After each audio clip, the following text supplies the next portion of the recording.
Selamat datang di demo Leeezy.id. Kali ini saya akan menunjukkan bagaimana cara menggunakan fitur-fitur Leeezy. Pada tampilan pertama ini, masukkan email dan paspor lalu klik masuk atau login. Setelah login, terlihat beranda dengan menu utama yang lengkap seperti purchasing, inventory, quality control, sales, service, warranty, CRM, dashboard, HR, repost, manajemen cabang, dan manajemen pengguna. Selanjutnya, pada dashboard terdapat 3 fitur. Fitur yang pertama adalah progress status yang menampilkan riwayat pengiriman dan status produk mulai dari menunggu persetujuan, revisi, reject, hingga yang sudah diterima atau selesai. Semua dapat dipantau secara lengkap. Fitur kedua adalah subkon performance. Di bagian ini ditampilkan performa pengiriman subkontraktor apakah terlambat atau tepat waktu. Pertama, tentukan periode tanggal terlebih dahulu. Setelah itu, pilih subkontraktor yang ingin dilihat. Pada tampilan ini tersedia grafik biaya, grafik nilai minimal, average, dan max. Terdapat juga fitur copy untuk menyalin data. Ada CSV untuk mengunduh data dalam format CSV, bisa juga menyimpan dalam format Excel dan PDF, serta menggunakan fitur print untuk mencetak. Di bagian bawah terdapat fitur quality yang menampilkan persen kualitas produk. Fitur yang ketiga adalah supplier performance. Fitur ini mirip dengan subkon performance karena sama-sama menampilkan data pengiriman. Pertama, tentukan tanggal terlebih dahulu, kemudian pilih supplier yang ingin dilihat. Setelah itu, data pengiriman akan muncul lengkap dengan grafik biaya. Selanjutnya, masuk ke purchasing. Di dalam purchasing ini terdapat 7 fitur. Fitur yang pertama adalah request order. Pada bagian ini ditampilkan daftar request order, mulai dari yang sudah komplit, menunggu persetujuan, revisi, hingga yang ditolak. Fitur yang kedua adalah create request order. Di dalam create request order ini terdapat 2 pilihan, yaitu pembelian dari subkon dan pembelian dari supplier. Prosesnya serupa. Sebagai contoh, di sini menggunakan pembelian dari subkon. Cara membuat request order ini adalah dengan mengatur tanggal terlebih dahulu, kemudian pilih subkon dan isi catatan. Lalu pilih produk, tentukan kuantitas, dan isi nama customer.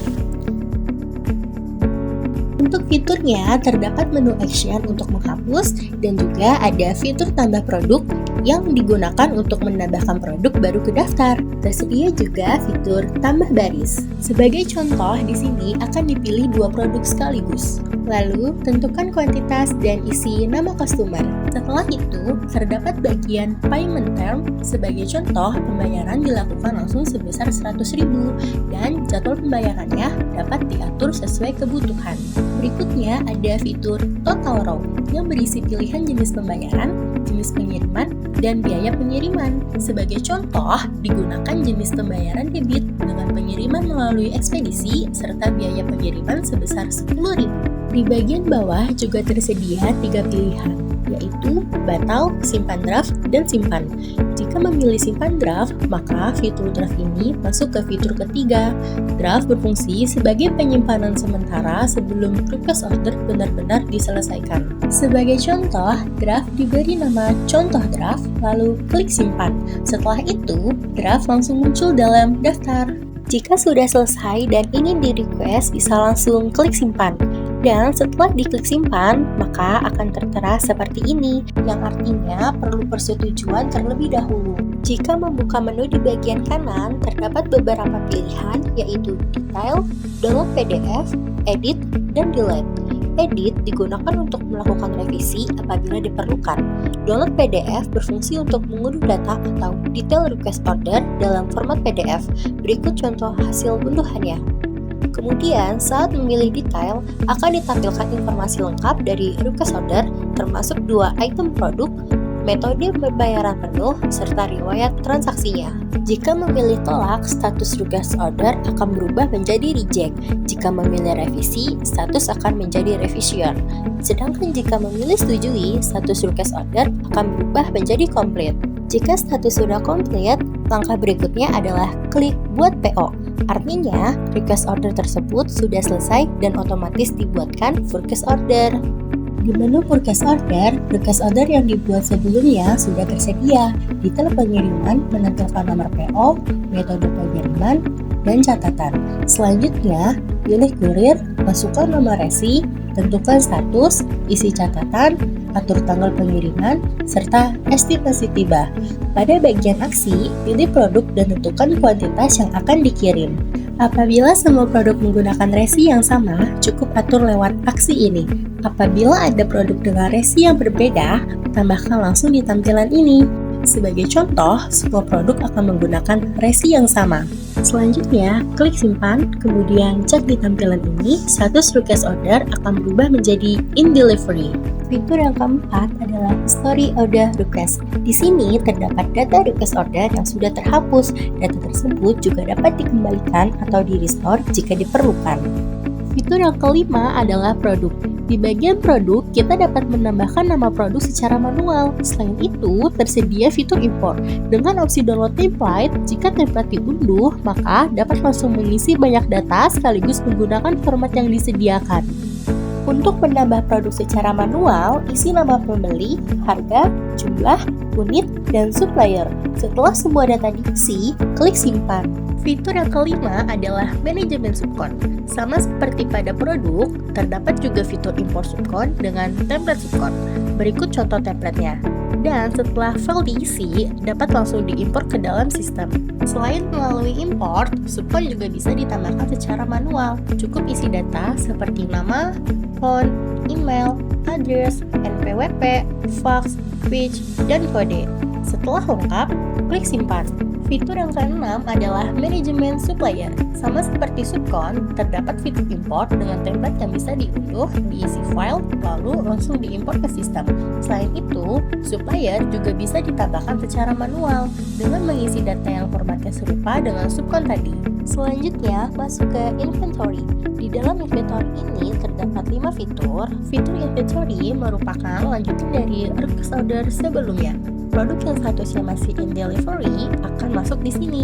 Setiap produk memiliki status, misalnya check-in atau in delivery.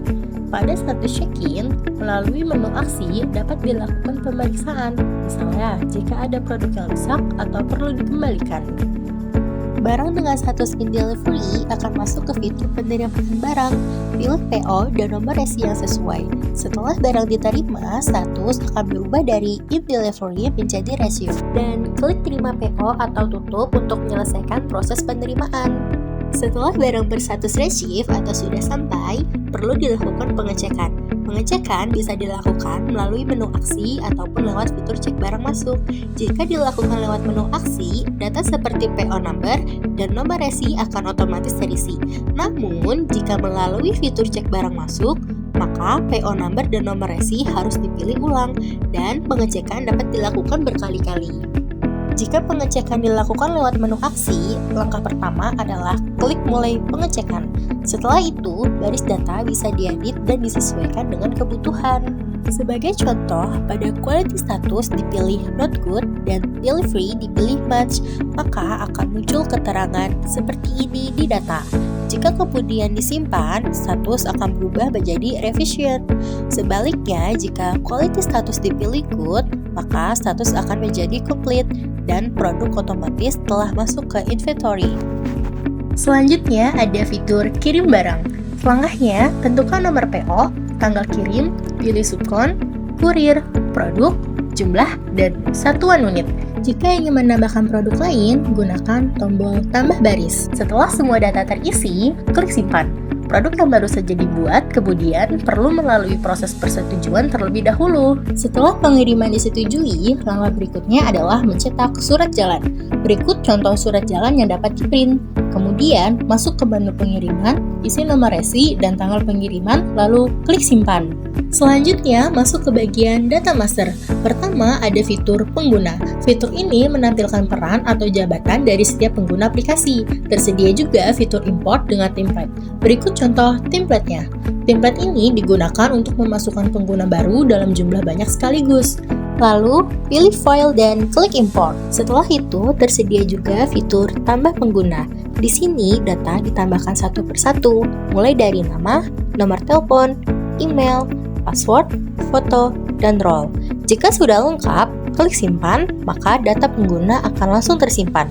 Melalui menu aksi, pengguna juga dapat melihat foto, melakukan edit, maupun menghapus. Selanjutnya ada fitur kurir. Fitur ini digunakan untuk menambahkan data kurir pengiriman yang tersedia. Data kurir bisa dimasukin melalui import dengan menggunakan template yang sudah disediakan. Selain itu, kurir juga bisa ditambahkan secara manual satu persatu sesuai kebutuhan. Berikutnya ada fitur roles. Fitur ini berfungsi untuk mengatur tingkat atau jabatan pengguna dalam sistem. Tersedia juga opsi import dengan template roles yang sudah disediakan. Selain itu, roles dapat ditambahkan secara manual, misalnya dengan mengisi nama dan levelnya. Setelah disimpan, data roles akan langsung muncul di daftar. Berikutnya ada fitur permission. Permission berfungsi untuk mengatur perizinan pengguna aplikasi sesuai jabatan atau role yang dimiliki. Jika sebuah opsi diberikan tanda centang, maka role tersebut mendapatkan izin. Sebaliknya, jika tidak dicentang, maka izin tidak diberikan. Berikutnya ada fitur tenant. Tenant dapat diartikan sebagai unit atau bagian yang menggunakan sistem. Pada tenant juga tersedia fitur aksi yang bisa digunakan untuk menonaktifkan tenant, mengubah tanggal kadaluarsa, atau menghapus tenant. Jadi, itulah rangkaian fitur yang tersedia pada website LiEasy versi demo. Coba versi demonya sekarang di demo lieasy.id.